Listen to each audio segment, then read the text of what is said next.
Hey everyone, welcome back to another episode of Confessions of a Virtual Assistant. And today I will share with you some freelancer realities, some tools and apps that I use, and some portfolio samples or ideas to get you started. If this is something that you'd like to learn today, please stick around until the end of this video.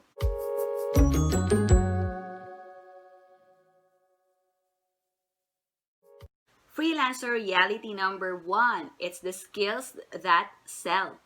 Regardless if you have technical or non-technical skills, you can make use of that as your primary service and the skill that you will be selling out there. Technical skills are those things that you need to learn to earn the skills, such as web design, graphic design, copywriting, SEO, social media management.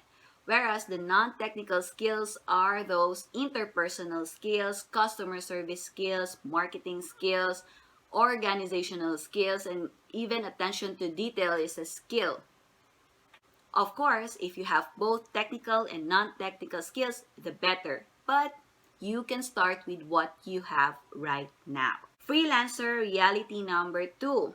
There will always be good and not so good reviews. This is particularly true for those freelancers inside freelancing platforms such as Upwork because clients will be leaving you reviews.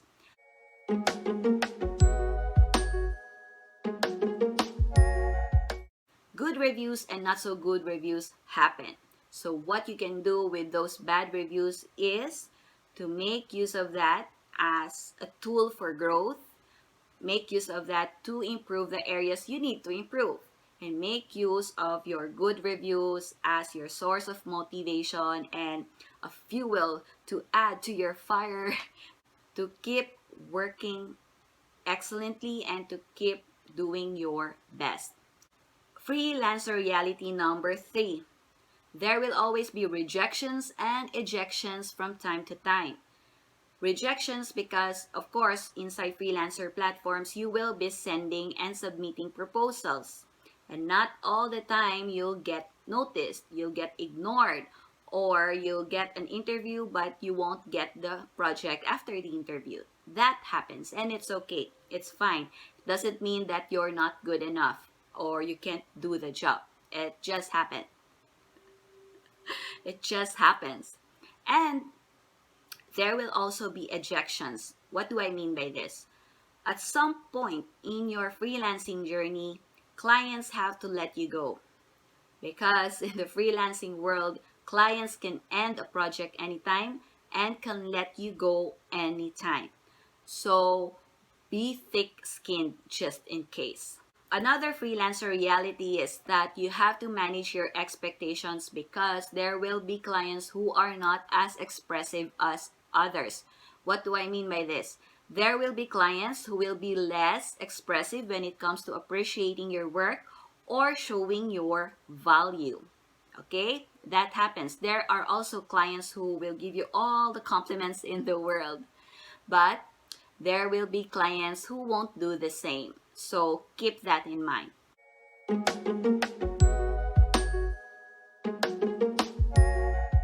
Now, for the tools and apps that I use for my VA clients are Gmail, Google Drive, Slack, Asana, and Zoom. Now for Gmail, I make use of this. This is the primary communication tool I use for onboarding and offboarding clients. I use Google Drive to store and save soft copies, documents, files, and media for each client. And I make use of Slack as the direct communication tool for my clients, but I also use RingCentral or Glip. I also make use of Zoom as the primary tool for online meetings and conferences. While for project management tool, it's Asana that I use. It is where I prepare the content for my clients. It is where I manage and organize the content and create the content calendar. So I am sharing these tools. I am sharing these tools to you because these are free tools that you can start learning today. Why? At least if you have working knowledge of these apps and tools, you can share that to your potential clients or those, clients who will be interviewing you.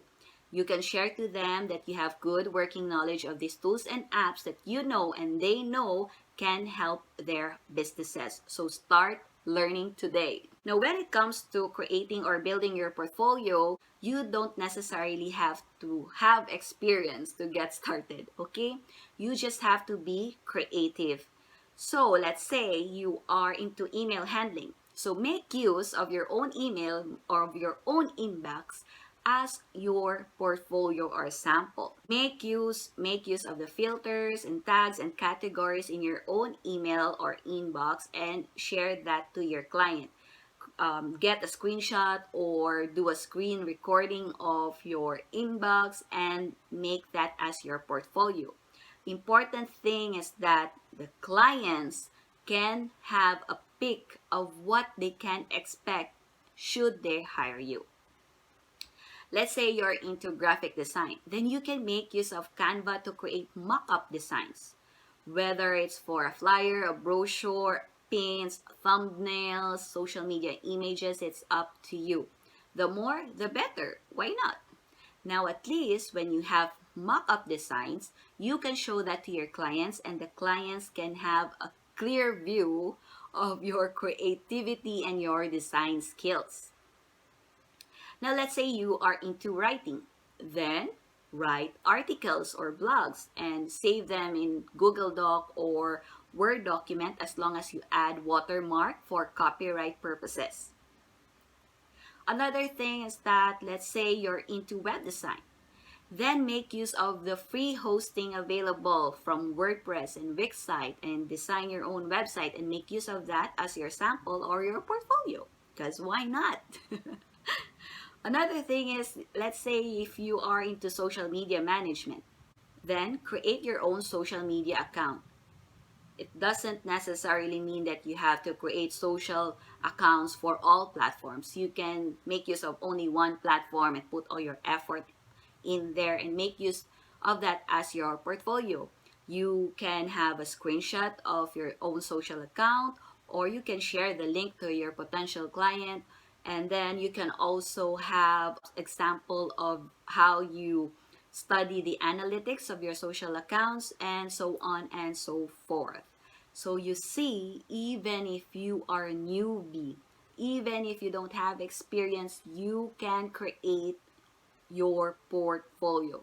The important thing that you have to keep in your mind, you have to show your potential client your process, your skills, showcase your skills, and allow them to see what you can offer them, okay? Regardless if you have the experience or not. So I hope this helps. And if you find this video helpful and full of value, please give it a like, subscribe, and share this with your friends. If you have questions, please drop them in the comment section. Until next episode.